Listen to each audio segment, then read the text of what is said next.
وأظلنا شهر السلام ضيف يزور بكل عام فإذا أهل هلاله في الكون ينحسر الظلام. السلام علیکم ورحمۃ اللہ وبرکاتہ. الحمد للہ وحدہ والصلاة والسلام علی من لا نبی بعدہ اما بعد.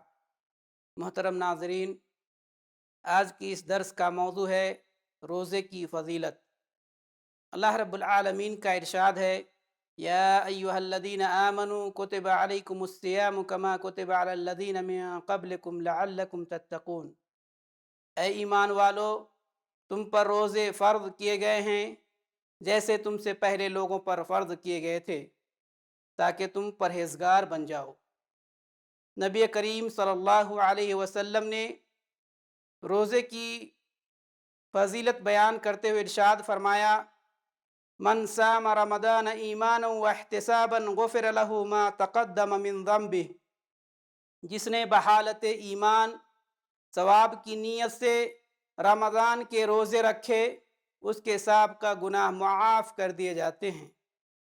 رسول اللہ صلی اللہ علیہ وسلم نے ارشاد فرمایا، من صام یوما فی سبیل اللہ باعد اللہ وجہہ عن النار 70 خریفا. جو بندہ ایک روزہ اللہ کے لیے رکھتا ہے تو اللہ تعالی اس کے چہرے کو جہنم سے 70 سال کی مسافت کے برابر دور کر دیتا ہے. روزہ قیامت کے دن روزہ دار کے لیے سفارش کرے گا. رسول اللہ صلی اللہ علیہ وسلم نے فرمایا، الصیام والقرآن یشفعان للعبد یقول الصیام اے رب منعته الطعام والشہوات بالنہار فشفعنی فیہ. روزہ اور قرآن دونوں بندے کی سفارش کریں گے.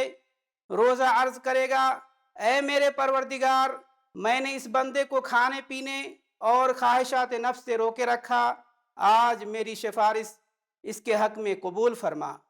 ایک حدیث میں اللہ کے رسول صلی اللہ علیہ وسلم نے فرمایا، کل عمل ابن آدم یضاعف الحسنۃ بعشر امثالها الى 700 ضعف الى ما شاء اللہ. یقول اللہ تعالی الا الصوم فانہ لی وانا اجزی بہ. ابن آدم کا نیک عمل 10 گنا سے لے کر 700 گنا تک آگے جتنا اللہ چاہے بڑھا دیا جاتا ہے. اللہ تعالیٰ نے فرمایا روزہ اس سے مستثنی ہے کیونکہ وہ میرے لیے ہے اور میں ہی اس کا بدلہ دوں گا. اس حدیث سے یہ واضح ہوتا ہے کہ اعمال صالحہ کا ثواب صدق نیت اور اخلاص کی وجہ سے 10 گنا سے بڑھ کر 700 گنا تک بلکہ بعض دفعہ اس سے بھی زیادہ ہو جاتا ہے. لیکن روزہ کا ثواب بے حد و حساب ہے. یہ کسی ناپ تول اور حساب و کتاب کا محتاج نہیں. اس کی مقدار اللہ تعالیٰ کے سوا کوئی نہیں جانتا. روزے کی اس قدر فضیلت کے چند اسباب ہیں. پہلا سبب، روزہ لوگوں سے پوشیدہ ہوتا ہے، اسے اللہ کے سوا کوئی نہیں جان سکتا. جبکہ دوسری عبادتوں کا یہ حال نہیں ہے کیونکہ ان کا حال لوگوں کو معلوم ہو سکتا ہے. اس لحاظ سے روزہ خالص اللہ تعالیٰ کے لیے ہے. فَإِنَّهُ لِي سے اسی کی طرف اشارہ ہے. دوسرا سبب، روزے میں نفس کو مشقت اور جسم کو صبر و برداشت کی بھٹی سے گزرنا پڑتا ہے. اس میں بھوک و پیاس اور دیگر خواہشات نفسانی پر صبر کرنا پڑتا ہے، جبکہ دوسری عبادتوں میں اس قدر مشقت نہیں ہے.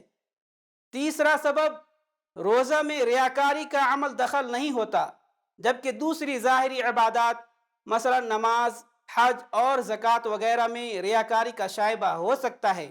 چوتھا سبب، روزہ کے ثواب کا علم اللہ تعالیٰ کے سوا کسی کو نہیں، جبکہ باقی عبادات کے ثواب کو رب تعالیٰ نے مخلوق پر ظاہر کر دیا ہے.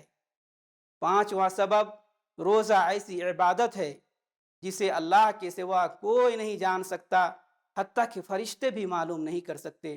اللہ رب العالمین سے دعا ہے کہ اللہ رب العالمین ہمیں روزے کی فضیلت کو سمجھنے اور رمضان مبارک کے روزوں کو ایمان و احتساب کے ساتھ رکھنے کی توفیق عطا فرما. آمين. وصلى الله على نبينا محمد وعلى آله وصحبه أجمعين.